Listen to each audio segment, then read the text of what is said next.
মাস সামনে আইতাছে। এক সাহাবী রোজার মাসে বিবির সাথে সহবাস করে লাইছে। সাহাবী, বুখারীতে আছে ঘটনা।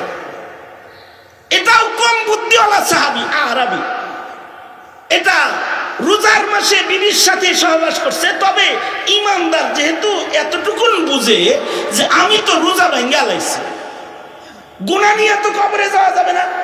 নবীজির কাছে যায় বলে, আল্লাহর নবী, কামটা তো ভেজাল করছি, রোজা তো ভাঙছি বিবির সাথে রোজার মাসে দিনের বেলায় সহবাস করছি। দিনের বেলায় সহবাস করলে রোজা নষ্ট হয়ে গেছে। কষ্ট তো বেশি ভালো করো, কি করবো এখন? কি করলে আল্লাহ মাফ করব? সাহাবী তো আল্লাহর কাছ থেকে ক্ষমা খোঁজে, কি করলে আল্লাহ মাফ করবে? আল্লাহর রাসূল বললেন, একটা গোলাম আজাদ করে দাও। ওই জমানায় গোলাম দাসদাসীর আমল ছিল। আল্লাহর রাসূল গোলাম আজাদ করতে আদেশ করলেন।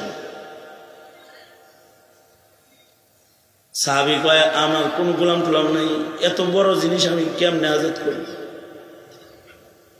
সহজ কোনো লাইন নাই।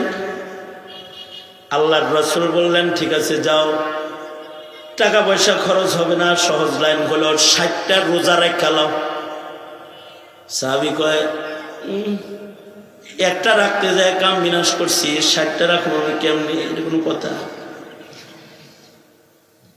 আল্লাহর রাসূল বললেন, তাহলে 60 জন মিসকিনরে খানা খাওয়ায় দাও। খালি কঠিন কঠিন কথা কোন আল্লাহর নবী?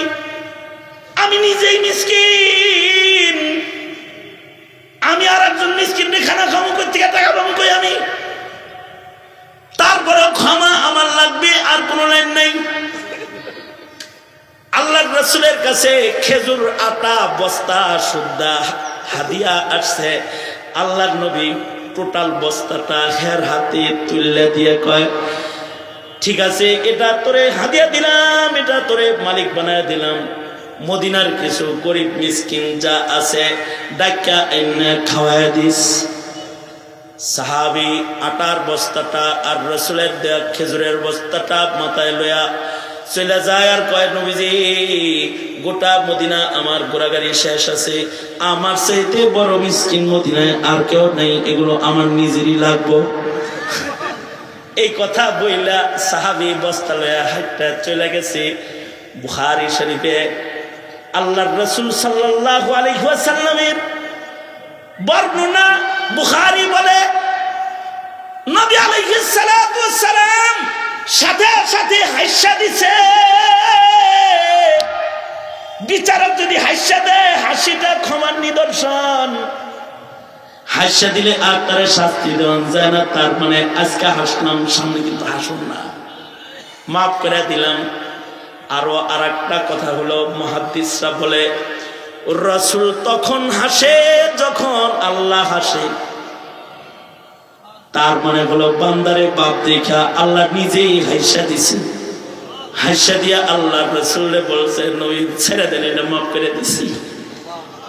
আল্লাহ হাসিয়া দিছে, রাসূল হাসিয়া দিছে। তার মানে বুদ্ধির কারণে বিচার ভিন্ন হয়ে গেছে। জাহিলুত তাকদীরের বিচারও ভিন্ন, কারণ এর আকল কম। তো এখন মনে মনে ভাবতে পারেন, হুজুর আমিও এরকম ব্যাককেল থাইকা যাবো মওত পর্যন্ত। কিছু মানুষ আছে, এরা তাবলীগে যায় না, এরা মোল্লার ওয়াজ শুনে না, এরা ধর্মীয় বই পড়ে না, এরা সারা জনম জাহেল থাকার মুজাহাদা করে। বুঝেন নাই কথাটা? কিছু মানুষ আছে ইচ্ছা করে পড়ে না, ওরা মনে করে যে আমরা তো জানি না তাই মানি না। এইরকম স্টাইলের যারা আছে, এইগুলা হলো জানে না আবার মানে না, ইচ্ছা করে না শিখা, ইচ্ছা করে না জানার কারণে তাদেরকে শাস্তি দেওয়া হবে দ্বিগুণ। কেন শিখো নাই, কেন মানো নাই?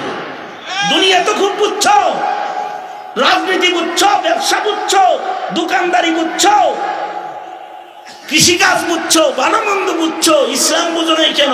জবাব দাও। সেদিন কথা বলার উপায় থাকবে না। তবে কারোর যদি আকল কম হয়, মহান আল্লাহ কখনো কখনো তারে মাফ করে দেয়।